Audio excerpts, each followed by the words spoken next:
열왕기상 8장 1절부터 11절입니다.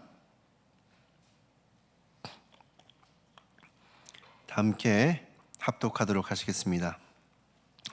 이에 솔로몬이 여호와의 언약궤를 다윗성 곧 시온에서 메어 올리고자 하여 이스라엘 장로와 모든 지파의 우두머리 곧 이스라엘 자손의 족장들을 예루살렘에 있는 자기에게로 소집하니 이스라엘의 모든 사람이 다 에다니멀 곧 일곱째 달 절기에 솔로몬 왕에게 모이고 이스라엘 장로들이 다 이름에 제사장들이 궤를 메니라.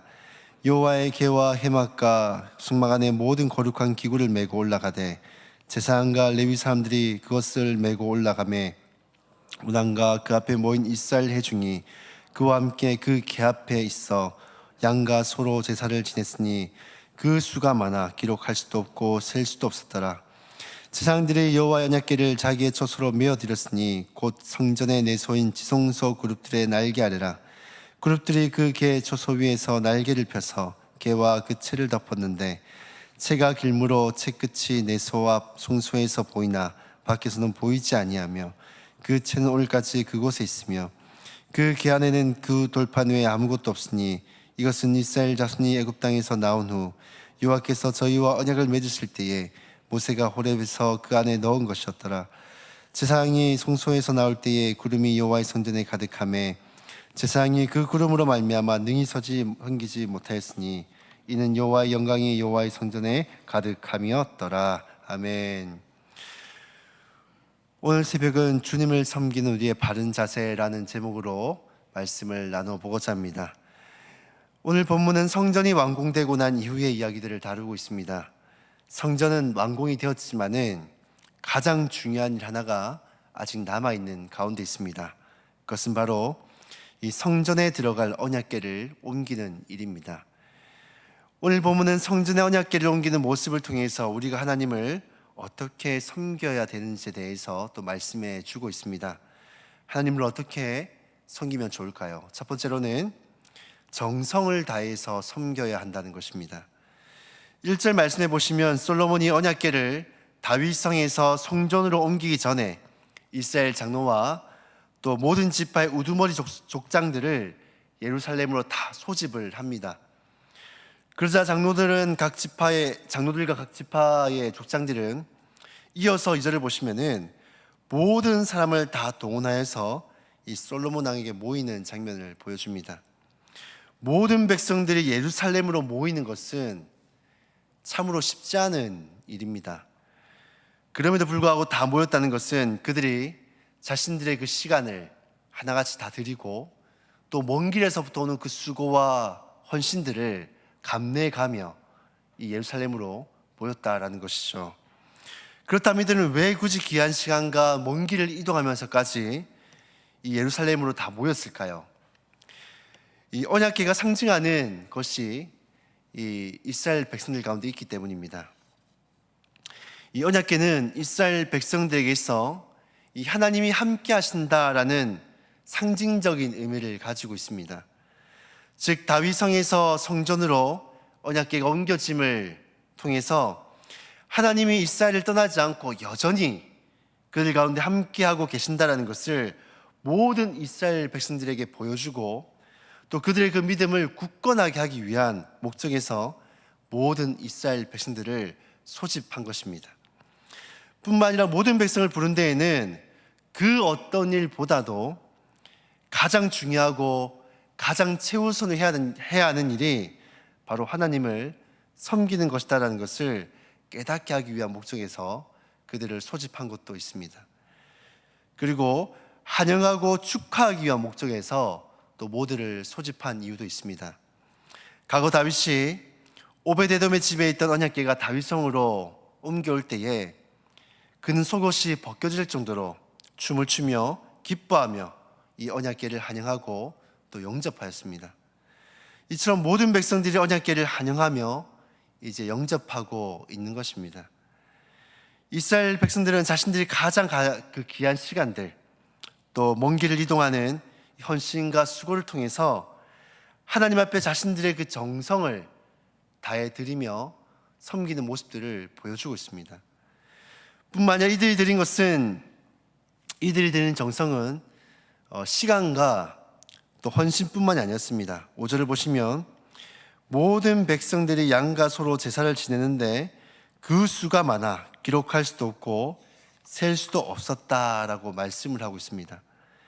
양과 소는 이스라엘 백성들에게 있어서 가장 귀한 자산 중에 하나입니다. 한 마리를 드리는 것도 귀한 섬김과 헌신인데 이 기록할 수도 셀 수도 없을 정도로 하나님께 이 소와 양을 드렸다라는 것은 이들이 하나님을 섬기는 것에 있어서 조금도 계산하지 않고 자신들이 가장 귀한 것을 하나님 앞에 드렸다라는 것입니다. 오늘 나왔던 사람들은 하나님 앞에 자신의 것을 드리는 것에 있어서 자꾸만 계산하고 타협하려는 사람들이 있습니다. 하나님 이걸 해주시면 제가 이것을 드리겠습니다.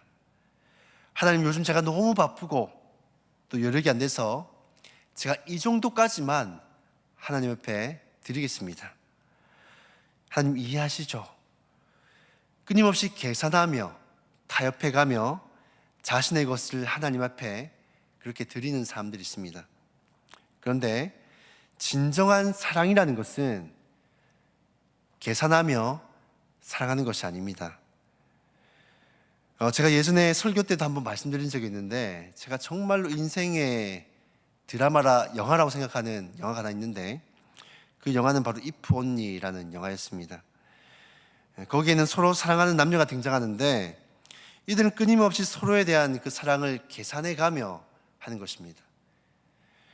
그러자 여자 주인공이 사고로 죽게 되자 그제서야 자신의 사랑이 얼마나 계산적이었는지 이 남자 주인공이 깨닫게 되어지고 그러다가 우연하게 여자 주인공이 죽기 이전의 삶으로 돌아가는 그런 기적들이 일어나게 되는데 그때 남자 주인공은 그때부터는 계산하지 않고 여자 주인공을 사랑하는 장면을 보여줍니다. 그 심지어는 여자 주인공을 대신해서 자신이 죽음을 맞는 그런 희생을 하게 되는 사랑을 보여줍니다. 여러분, 예수님 역시 우리를 사랑하실 때 자신의 목숨을 십자가에 내어주실 정도로 계산하지 않고 우리를 사랑하고 섬겨주셨습니다. 이처럼 우리도 하나님을 사랑한다라면 하나님 앞에 우리의 것을 드리는 것, 이것에 있어서는 조금도 계산하며 드려서는 안 되는 것입니다. 그것이 시간이든 물질이든 우리의 삶이 되었든 계산하지 않고 하나님 앞에 드릴 수 있어야 합니다. 이스라엘 백성들은 자신들의 어떤 시간과 헌신 그리고 계산치 않고 하나님 앞에 가장 귀한 것을 드림을 통해서 정말로 정성을 다해 마음을 다해 하나님을 섬기는 그런 모습들을 보여주고 있습니다. 전 저희 세안교회 성도님들도 그렇게 하나님을 섬기는 성도들이 다 될 수 있기를 주님의 이름으로 축복합니다. 계산하지 않고 자신이 가진 가장 귀한 것으로 하나님 앞에 드리는 그런 성도님들이 다 되시기를 주님의 이름으로 축복합니다. 두 번째로 이스라엘 백성들이 하나님을 어떻게 섬겼는가 하면 말씀의 순종함을 통해 섬겼습니다. 3절 4절 말씀해 보시면 이 언약궤를 옮기는데 이 제사장들이 궤를 메고 또 이어서 해막과 성막의 거룩한 기구들은 이 제사장과 레위인들이 나눠서 이것들을 옮기는 장면들을 보여줍니다. 하나님을 섬기는 건 너무나도 중요합니다.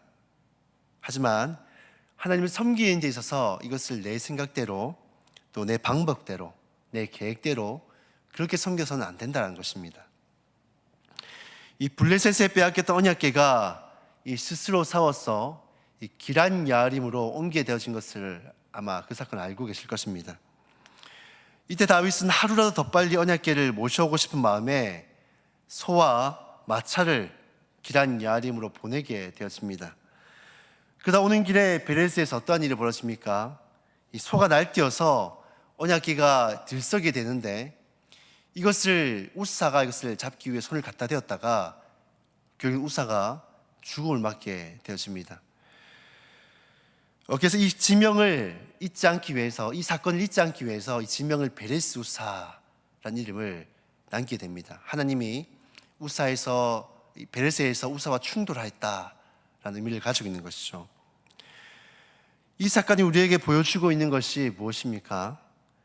다윗은 물론 선한 의도를 가지고 이 하루라도 빨리 또 언약궤를 모셔오고 싶은 마음에 소와 마차를 준비해서 보낸 것이지만 원래 언약궤는 어떻게 옮겨야 됩니까? 소나 마차가 아니라 이 제사장들이 언약궤를 직접 메고 옮겨야 합니다. 이 성전의 기구 역시도 아무나 옮길 수 있는 것이 아니라 제사장과 레위인들이 한해서 이것을 옮길 수가 있는 것이죠. 이처럼 베레스 우사 사건은 아무리 우리가 선한 의도를 가지고 있다 하더라도 하나님을 섬기는 데 있어서는 내 방식, 내 생각이 아니라 하나님의 말씀에 순종함을 통해 이것을 섬겨야 함을 말씀하고 있습니다. 우리가 간단한 예로 연인 관계에서 이 국밥이 싫다고 한 사람에게 나는 국밥이 좋다고 해서 이것이 영양가도 많고 이 콜라겐 덩어리고 이것을 먹으면 피부가 좋아진다 라고 해서 정말로 그것을 싫어하는 여인에게 계속해서 나는 좋다고 이것을 강요하고 먹이면은 그 사람이 이것을 좋아하겠습니까? 싫어하겠습니까? 당연히 싫어하겠죠. 사랑을 하면 그 사람이 원하는 게 뭔지를 알고 그것에 맞추는 것이 바로 올바른 사랑의 방법입니다. 하나님을 섬기는 것도 마찬가지입니다. 내 생각에는 좋아 보인다 할지라도 내 방식대로 하는 것이 아니라 하나님께서 원하시는 방법대로 또 말씀대로 순종하여서 그렇게 하나님을 섬기는 것이 하나님께서 가장 기뻐하시는 그런 섬김이다라는 것입니다. 오늘 하루도 하나님의 말씀 앞에 이 순종함을 통해서 하나님을 기쁘시게 드리는 저와 여러분들이 다 될 수 있기를 주님의 이름으로 축복합니다. 말씀을 정리하도록 하겠습니다. 이스라엘 백성들은 정성을 다해서 이 하나님을 섬겼습니다. 그들은 시간을 들이며 이 예루살렘으로 왔고 또 그 먼 길을 마다하지 않고 자신들이 갔던 그 모든 일들은 뒤로 하고 이 하나님을 최우선으로 알고 또 이 먼 길을 이동하는 그런 모습들을 보여줍니다. 뿐만 아니라 하나님 앞에 이 성전에 이제 이 언약궤를 옮기고 난 이후에는 그것을 기뻐함으로 소나 양을 계산치 않고 하나님 앞에 가장 좋은 곳을 드림을 통해 정성을 다해 하나님을 섬기는 모습을 보여줍니다. 뿐만 아니라 이들은 하나님의 말씀에 순종함을 통해서 또 하나님을 섬기는 모습들을 보여줍니다. 전 저희 교회 새한교 성도님들이 정말로 정성을 다해서 마음을 다해서 하나님 앞에 시간을 드리고 또 자신의 삶을 드리고 또 가장 귀한 것을 계산치 않고 드림을 통해 정말로 하나님을 최선을 다해 섬겨나가는 그런 성도님들이 다 되시기를 주님의 이름으로 축복합니다. 우리가 말씀을 기억하시면서 우리가 함께 기도하며 나아갔으면 좋겠습니다. 들으신 말씀대로 하나님을 섬기되 때로는 시간을 드리고 때로는 우리의 그 삶을 드리고 또 내가 가진 최고의 것을 드리되 계산하지 않고 하나님 앞에 드리는 그런 삶을 살아가게 도와주시옵소서. 우리 참 믿음의 우리 선배님들을 보시면은 참 교회를 섬기되 또 하나님을 섬기되 정말로 자신이 가진 것을 계산하지 않고 그렇게 섬기는 모습들을 보여줍니다. 때로는 물질을 드리고 자신의 삶을 드리고 벽돌 한 장 한 장 쌓아 올리면서 교회를 또 세워나가고 물질을 드리고 그런 모습들을 봅니다. 근데 오늘날 우리의 모습들을 보면 참 많은 것들을 하나님 앞에서 계산하고 타협하려고 한다라는 생각들이 듭니다. 하나님, 우리는 그렇게 하지 않고 최선을 다해 또 마음을 다해 계산하지 않고 하나님 사랑하는 그런 성도들이 다 되게 도와주십시오라 기도했으면 좋겠습니다. 그리고 또 주어진 기도 제목대로 기도하실 때 특별히 6월 3일 대선이 얼마 남지 않은 가운데 있습니다. 정말로 하나님께서 기뻐하시고 또 하나님께서 마음에 합한 그런 대통령이 세워질 수 있도록 하나님 은혜를 다하여 주시옵소서라고 기도하시고 또 개인의 제목으로 자유롭게 기도하신 후에 돌아가도록 하시겠습니다. 기도하도록 하시겠습니다.